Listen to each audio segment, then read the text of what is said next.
BJP എന്ന washing മെഷീനാണ് ലോകത്തെ ഏറ്റവും നല്ല വാഷിംഗ് മെഷീൻ എന്നാണ് പ്രതിപക്ഷ നേതാക്കൾ പറയുന്നത്. അതിന് കാരണവുമുണ്ട്. 2014 നരേന്ദ്രമോദി സർക്കാർ അധികാരത്തിൽ വന്നതിന് ശേഷം പ്രതിപക്ഷത്തെ പ്രമുഖരായ 25ലധികം നേതാക്കളാണ് BJPയിൽ ചേർന്നത്. അതോടുകൂടി ഇവർക്കെതിരായ വിവിധ ഏജൻസികളുടെ അന്വേഷണം നിലയ്ക്കുകയും കേസുകൾ റദ്ദാക്കപ്പെടുകയും ചെയ്തു. എന്താ അല്ലേ?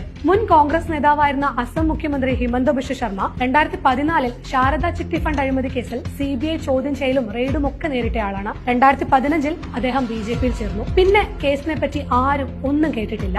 ആദർശ് ഹൌസിംഗ് കോളനി കേസിൽ CBI ED കേസുകൾ നേരിടുന്നതിനിടെ ഇക്കഴിഞ്ഞ ഫെബ്രുവരിയിലാണ് മുൻ മഹാരാഷ്ട്ര മുഖ്യമന്ത്രിയും കോൺഗ്രസിന്റെ മറ്റൊരു നേതാവുമായ അശോക് ചവാൻ BJPയിൽ ചേർന്നത്. ജയിലിൽ പോകാനാവില്ലെന്ന് സോണിയാഗാന്ധിയോട് കരഞ്ഞു പറഞ്ഞ് ഒരു നേതാവ് പാർട്ടി വിട്ടെന്ന് രാഹുൽ ഗാന്ധി അടുത്തിടെ പറഞ്ഞത് ഈ നേതാവിനെ ഉദ്ദേശിച്ചായിരുന്നു. അത് ശരിവെക്കുന്നതാണ് പിന്നീട് കേസിലുണ്ടായ നടപടികൾ. പഞ്ചാബ് മുഖ്യമന്ത്രിയായിരുന്ന അമരീന്ദർ സിംഗിന്റെ മരുമകനെതിരായ കേസും അദ്ദേഹം BJPയിൽ ചേർന്നതോടെ ആവിയായിപ്പോയി. NCP നേതാക്കളായ അജിത് പവാറും പ്രഫുൽ പട്ടേലും ഒക്കെ NDAയ്ക്കൊപ്പം ചേർന്നതോടെ അവർക്കെതിരായ കേസുകളും അന്വേഷണ ഏജൻസികൾ മരവിപ്പിച്ചു. അങ്ങനെ ചെറുതും വലുതുമായി BJPയിൽ ചേർന്ന നേതാക്കളെയെല്ലാം BJP വാഷിംഗ് മെഷീൻ വെളുപ്പിച്ചെടുക്കും. പോകാൻ തയ്യാറാകാത്ത, അവരുടെ ഭീഷണിക്ക് വഴങ്ങാത്ത നേതാക്കളുടെ അവസ്ഥ പിന്നെ പറയേണ്ടതില്ലല്ലോ.